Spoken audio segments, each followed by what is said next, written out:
Consider it a housewarming gift, Evelyn said, her perfectly manicured hands extending the wrapped package toward me. Her smile didn't reach her eyes as I accepted the oddly shaped parcel, its wrapping paper slightly torn at the edges. The weight of it surprised me, heavier than I expected, and something shifted inside as I set it on our new dining room table.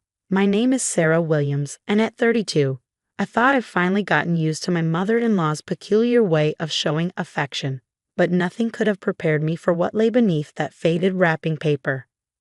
"Go ahead, open it," she urged, that familiar hint of satisfaction in her voice. The same tone she used when commenting on my interesting choice of career as an art teacher or my unique approach to decorating our home. I carefully pulled back the paper, revealing what appeared to be an antique mirror. At first glance, it might have been beautiful, an ornate golden frame with intricate Victorian details. But as I lifted it from the wrapping, my heart sank. A large crack ran diagonally across the glass, splintering into smaller fissures like a spider's web. "It suits you, don't you think?" Evelyn's voice dripped with false sweetness. "I found it in our attic. Thought you might appreciate something with character." She emphasized the last word, her eyes flickering to the various vintage pieces I carefully curated for our new home. My husband, Thomas, was in the kitchen preparing coffee, blissfully unaware of the tension in the dining room. This was how it always went. Evelyn's subtle jabs delivered when we were alone, her perfectly crafted persona of the doting mother-in-law appearing whenever others were present.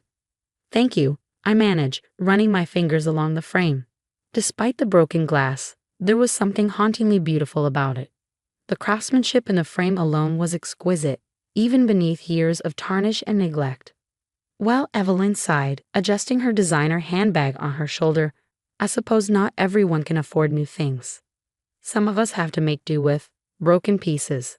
Her words cut deeper than the cracks in the mirror, but I refused to let her see how much they stung. After she left, Thomas emerged from the kitchen with 2 cups of coffee. "Everything okay? What did Mom bring us?" I showed him the mirror, watching his face fall slightly. "Oh, well, that's thoughtful of her." He was always trying to see the best in his mother, even when her actions spoke volumes about her true intentions. "It's perfect, actually," I said, surprising both of us. An idea was already forming in my mind, something that would either prove to be brilliant or disastrous. That evening, after Thomas had gone to bed, I sat in my small home studio, examining the mirror under the warm glow of my work lamp. I'd always had a knack for seeing potential in damaged things. It's what drew me to teaching art to troubled teens, helping them find beauty in their own chaos. The frame was genuine gold leaf under years of tarnish, and the glass, despite its breaks, was old mercury glass. The kind they stopped making over a century ago due to its toxic manufacturing process. This wasn't just some broken mirror, it was a piece of history. I opened my laptop and began researching restoration techniques, my excitement growing with each article I read. But I didn't want to simply restore it. I wanted to transform it, to take Evelyn's intended insult and turn it into something extraordinary. Over the next few weeks, I threw myself into the project. During my free periods at school, I researched Victorian art techniques. My students became intrigued, watching as I experimented with different methods during our art classes. "Mrs. Williams, are you really going to use real gold?" Maria, one of my most talented students, asked as I demonstrated gold leafing techniques. "Not just gold," I smiled, showing her my sketches. "We're going to learn about kintsugi too, the Japanese art of repairing broken things with gold, making them more beautiful than before."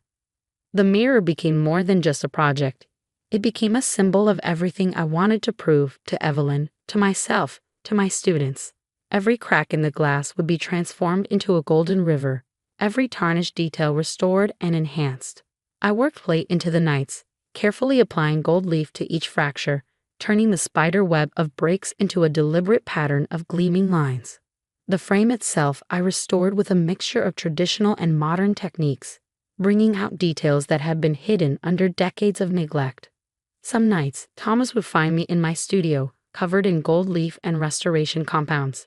"You're really putting a lot into this," he observed one evening, bringing me a cup of tea. "It's not just about the mirror anymore," I admitted, showing him how the broken glass now caught the light differently, the gold-filled cracks creating patterns that seemed almost alive. Mom's coming for dinner next week, he mentioned cautiously. Should we put the mirror away before she visits? I shook my head, a small smile playing at my lips. No, actually, I think it's time we gave it a proper place of honor, right above the fireplace in the living room. What Evelyn didn't know, what none of them knew yet, was that I'd been documenting every step of the restoration. My students had helped me create a video series about transforming broken things into art, and it had started gaining attention online. The techniques we developed weren't just beautiful, they were innovative. As I hung the mirror in its new place, catching my reflection in the now golden network of restored glass, I felt a sense of quiet triumph.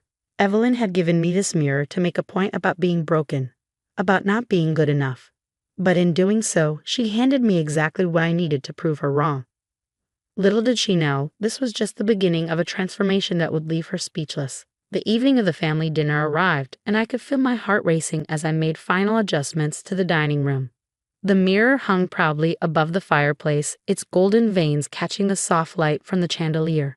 I'd arranged the room so it would be impossible to miss, the focal point of our entire living space. The table looks beautiful, Thomas said, adjusting his tie, though Mom might comment on us using the casual plates. He tried to make it sound like a joke, but we both knew it was probably true. Evelyn had a way of finding fault with even the most carefully planned details. The doorbell rang at exactly 6 o'clock. Evelyn's punctuality was one of her many points of pride. I smoothed my dress and took a deep breath, reminding myself that tonight wasn't about her approval. It was about something much bigger. Sarah, Thomas, she greeted us, air kissing our cheeks. Behind her, my father-in-law Robert offered a warm, genuine smile. He'd always been the buffer between Evelyn's sharp edges and the rest of the world. I brought a lovely Bordeaux. I assume you have proper wine glasses.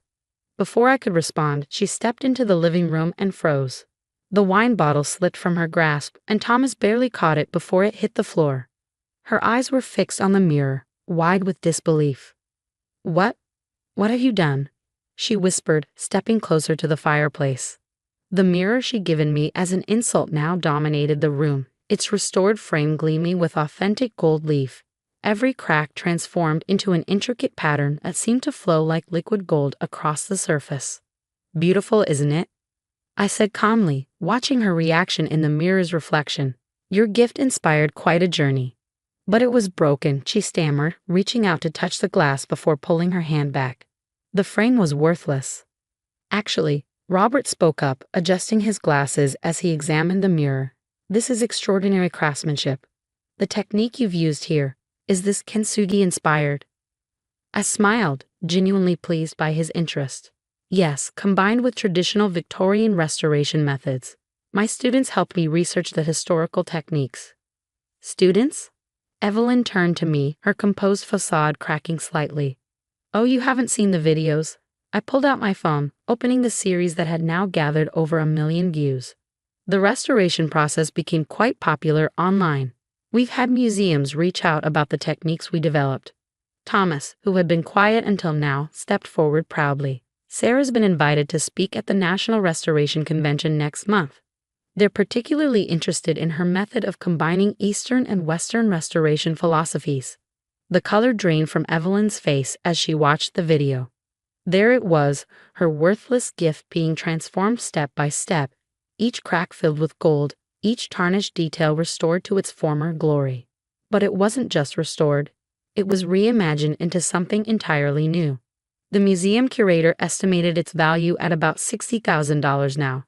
I added quietly, watching her hands tremble slightly as she handed back my phone. "But of course, it's not about the money. It's about seeing the potential in things others might consider broken." Dinner that evening was unusually quiet. Evelyn, normally quick with criticism about everything from my cooking to my choice of tablecloth, seemed lost in thought. Several times I caught her glancing at the mirror, her expression unreadable. As we served dessert, Robert cleared his throat. "You know, Sarah, this reminds me of something. Evelyn, didn't your grandmother have a collection of Victorian mirrors? The ones in the attic?" Evelyn's spoon clattered against her plate. "Robert, I don't think." "Yes, there must be at least a dozen up there," he continued, even missing or ignoring his wife's discomfort. "All in various states of disrepair. We've been meaning to get them appraised for years. They're family heirlooms, Evelyn cut in sharply, not some common craft project. Actually, I said, meeting her gaze steadily, I'd be happy to take a look at them. These restoration techniques work best when applied to pieces with genuine historical value. My students would love to document the process for their portfolio. The suggestion hung in the air like a challenge. We both knew what she'd intended when she gave me that mirror, to remind me of what she thought I was. Broken, worthless, not good enough for her son or her family. Instead, I'd taken her weapon and turned it into my triumph. The articles about your restoration work have been fascinating, Robert added, pulling out his tablet. Did you see this one in Antiques Quarterly? They're calling it a revolution in historical preservation. As Robert shared the article with Thomas, I watched Evelyn's carefully maintained composure continue to crack. Like the mirror she'd given me, her perfect surface was starting to show its flaws. But unlike the mirror, these weren't flaws that could be filled with gold. More wine? I offered, noting her empty glass. For the first time since I'd known her, Evelyn seemed at a loss for words. She simply nodded, her eyes drifting back to the mirror that now served as a testament to everything she'd gotten wrong about me. What she'd intended as an insult had become the catalyst for something extraordinary. Those broken pieces she thought would define me had instead revealed a strength she never expected to find. The evening was far from over, and I could feel the shift in the air. Something had changed, not just in the way Evelyn saw me, but in the way I saw myself. Those cracks she tried to emphasize had become the very things that made me shine. And I was just getting started. A week after the dinner, I received an unexpected call from Robert. "Sarah," he said, his voice warm but hesitant, "I was wondering if you might have time to come look at those mirrors in the attic." "Evelyn?" "Well, she's been up there all week, trying to sort through things." I found myself driving to the Victorian mansion the next Saturday morning. Thomas had offered to come, but somehow I knew this needed to be between me and his mother. The house was quiet when I arrived, except for muffled sounds coming from the attic. I climbed the narrow stairs, each step creaking with age, until I reached the top. There sat Evelyn, surrounded by dust-covered mirrors of various sizes, her usually perfect hair slightly disheveled. "Oh," she said, looking up as I entered. "Robert called you, didn't he?"